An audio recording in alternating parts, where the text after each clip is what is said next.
Sheba की रानी द्वारा सुलेमान की प्रशंसा 10 जब शेबा की रानी ने यहोवा के नाम के विषय सुलेमान की कीर्ति सुनी, तब वह कठिन कठिन प्रश्नों से उसकी परीक्षा करने को चल पड़ी। मत्ती 6:29, 2 वह तो बहुत भारी दल के साथ मसालों और बहुत सोने और मणि से लदे ऊंट साथ लिए हुए यरूशलेम को आई और सुलेमान के पास पहुंचकर अपने मन की सब बातों के विषय में उससे बातें करने लगी। 3 सुलेमान ने उसके सब प्रश्नों का उत्तर दिया। कोई बात राजा की बुद्धि से ऐसी बाहर न रही कि वह उसको न बता सका। 4 जब शेबा की रानी ने सुलेमान की सब बुद्धिमानी और उसका बनाया हुआ भवन और उसकी मेज पर का भोजन देखा, 5 और उसके कर्मचारी किस रीति बैठते और उसके टहलुए किस रीति खड़े रहते और कैसे कैसे कपड़े पहने रहते हैं और उसके पिलाने वाले कैसे हैं और वह कैसी चढ़ाई है जिससे वह यहोवा के भवन को जाया करता है, ये सब जब उसने देखा तब वह चकित रह गई। 6 तब उसने राजा से कहा, तेरे कामों और बुद्धिमानी की जो कीर्ति मैंने अपने देश में सुनी थी वह सच ही है। 7 परंतु जब तक मैंने आप ही आकर अपनी आंखों से यह न देखा तब तक मैंने उन बातों पर विश्वास न किया, परंतु इसका आधा भी मुझे न बताया गया था। तेरी बुद्धिमानी और कल्याण उस कीर्ति से भी बढ़कर है जो मैंने सुनी थी। लूका 12:27, 8 धन्य है तेरे जन, धन्य है तेरे ये सेवक जो नित्य तेरे सम्मुख उपस्थित रहकर तेरी बुद्धि की बातें सुनते हैं।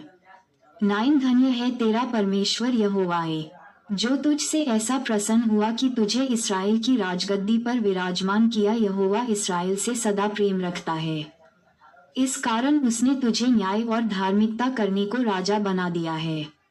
10 उसने राजा को 120 किकार सोना, बहुत सा सुगंध द्रव्य और मणि दिया, जितना सुगंध द्रव्य शेबा की रानी ने राजा सुलेमान को दिया उतना फिर कभी नहीं आया। 11 फिर हीराम के जहाज भी जो ओपीर से सोना लाते थे, बहुत सी चंदन की लकड़ी और मणि भी लाए। 12 और राजा ने चंदन की लकड़ी से यहोवा के भवन और राजभवन के लिए खंभे और गवैयों के लिए वीणा और सारंगियां बनवाई। ऐसी चंदन की लकड़ी आज तक फिर नहीं आई और न दिखाई पड़ी है। 13 शेबा की रानी ने जो कुछ चाहा वही राजा सुलेमान ने उसकी इच्छा के अनुसार उसको दिया। फिर राजा सुलेमान ने उसको अपनी उदारता से बहुत कुछ दिया। तब वह अपने जनों समेत अपने देश को लौट गई। 14 जो सोना प्रतिवर्ष सुलेमान के पास पहुंचा करता था उसका तौल 666 किकार था। 15 इसके अतिरिक्त सौदागरों से और व्यापारियों के लेन देन से और अरब देशों के सब राजाओं और अपने देश के राज्यपालों से भी बहुत कुछ मिलता था। 16 राजा सुलेमान ने सोना गढ़वाकर 200 बड़ी बड़ी ढालें बनवाए, एक एक ढाल में 600 शेकेल सोना लगा। 17 फिर उसने सोना गढ़वाकर 300 छोटी ढालें भी बनवाई, एक एक छोटी ढाल में 3 माने सोना लगा और राजा ने उनको लबानोन का वन नामक महल में रखवा दिया। 18 राजा ने हाथी दांत का एक बड़ा सिंहासन भी बनवाया और उत्तम कुंदन से मरवाया। 19 उस सिंहासन में 6 सीढ़ियां थीं और सिंहासन का पिछला भाग गोलाकार था और बैठने के स्थान के दोनों ओर टेक लगी थीं और दोनों टेकों के पास एक एक सिंह खड़ा हुआ बना था। 20 और 6 सीढ़ियों के दोनों ओर एक एक सिंह खड़ा हुआ बना था। कुल 12 सिंह बने थे। किसी राज्य में ऐसा सिंहासन कभी नहीं बना। 21 राजा सुलेमान के पीने के सब पात्र सोने के बने थे और लबानोन का वन नामक महल के सब पात्र भी शुद्ध सोने के थे, चांदी का कोई भी न था। सुलेमान के दिनों में उसका कुछ मूल्य न था।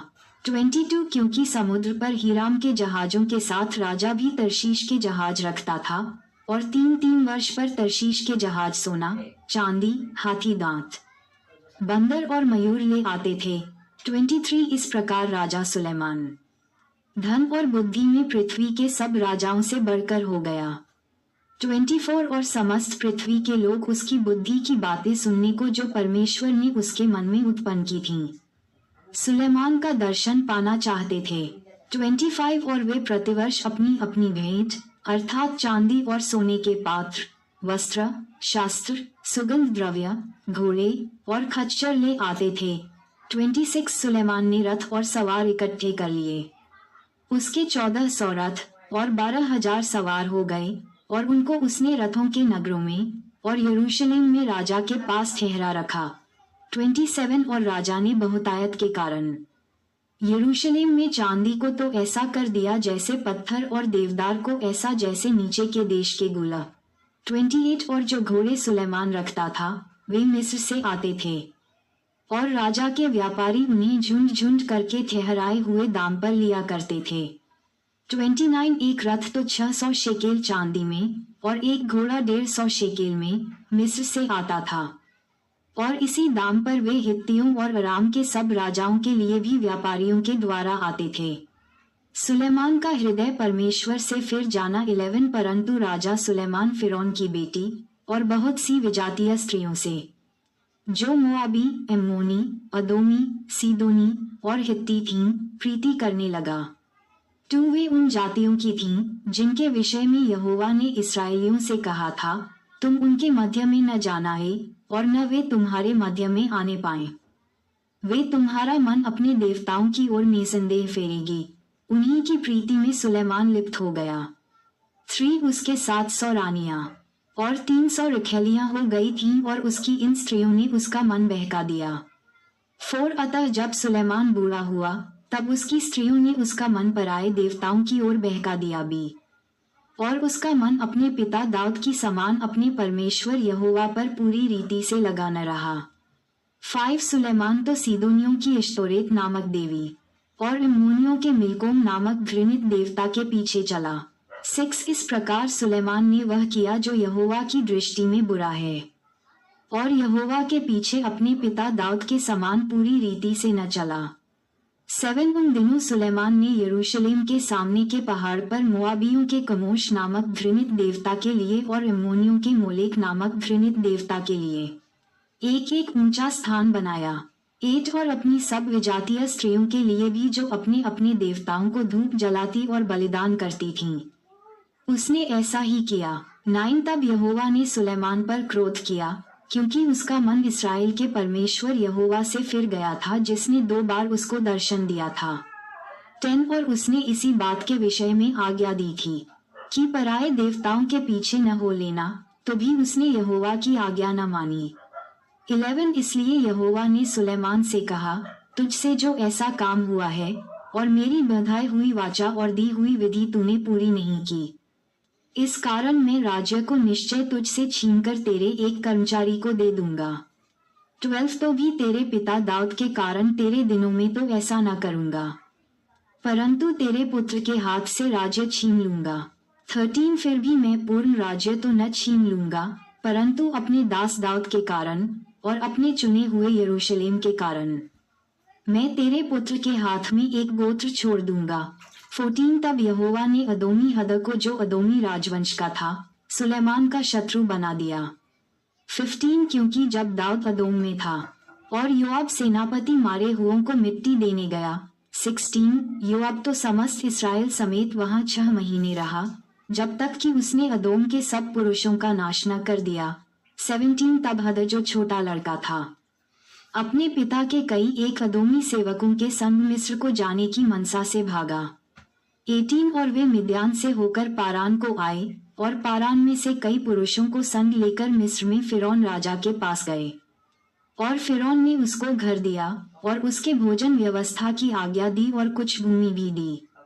19 और हदद पर फिरौन की बड़े अनुग्रह की दृष्टि हुई और उसने उससे अपनी साली अर्थात तहपनेस रानी की बहन ब्याह दी।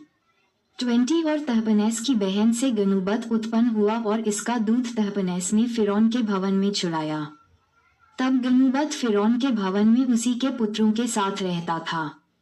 21 जब हदद ने मिस्र में रहते ये सुना कि दाऊद अपने पुरखाओं के संग जा मिला और योआब सेनापति भी मर गया है, तब उसने फिरौन से कहा, मुझे आज्ञा दे कि मैं अपने देश को जाऊं। 22 फिरौन ने उससे कहा, क्यों, मेरे यहाँ तुझे क्या घटी हुई कि तू अपने देश को चला जाना चाहता है? उसने उत्तर दिया, कुछ नहीं हुई, तो भी मुझे अवश्य जाने दे। 23 फिर परमेश्वर ने उसका एक और शत्रु कर दिया, अर्थात एल्यादा के पुत्र रजोन को। वह तो अपने स्वामी सोबा के राजा हदादेजर के पास से भागा था।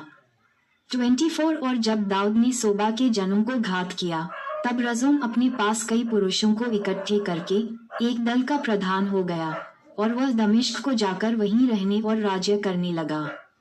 25 उस हानि के साथ साथ जो हद ने की, रजोन भी सुलेमान के जीवन भर इसराइल का शत्रु बना रहा और वह इसराइल से घृणा रखता हुआ अराम पर राज्य करता था। 26 फिर नबात का और सरुआह नामक एक विधवा का पुत्र यारोबाम नामक एक एप्रेमी सरेदावासी जो सुलेमान का कर्मचारी था, उसने भी राजा के विरुद्ध सिर उठाया।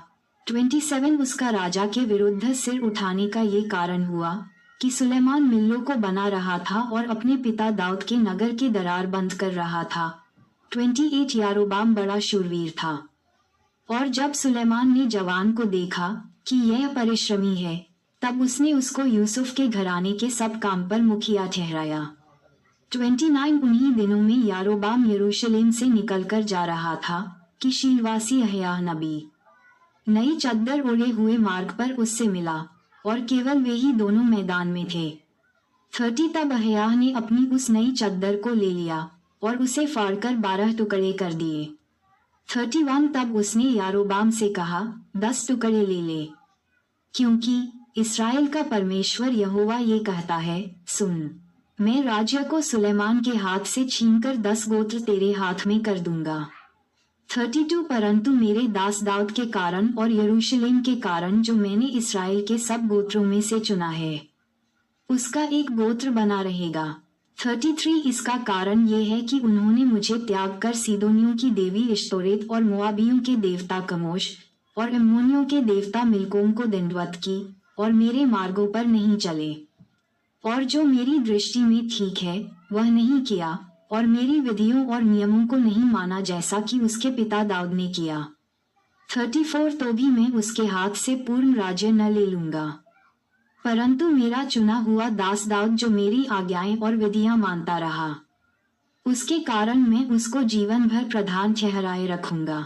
35 परंतु उसके पुत्र के हाथ से मैं राज्य अर्थात 10 गोत्र लेकर तुझे दे दूंगा। 36 और उसके पुत्र को मैं एक गोत्र दूंगा, इसलिए कि यरूशलेम अर्थात उस नगर में जिसे अपना नाम रखने को मैंने चुना है, मेरे दास दाऊद का दीपक मेरे सामने सदैव बना रहे। 37 परंतु तुझे मैं ठहरा लूंगा और तू अपनी इच्छा भर इसराइल पर राज्य करेगा।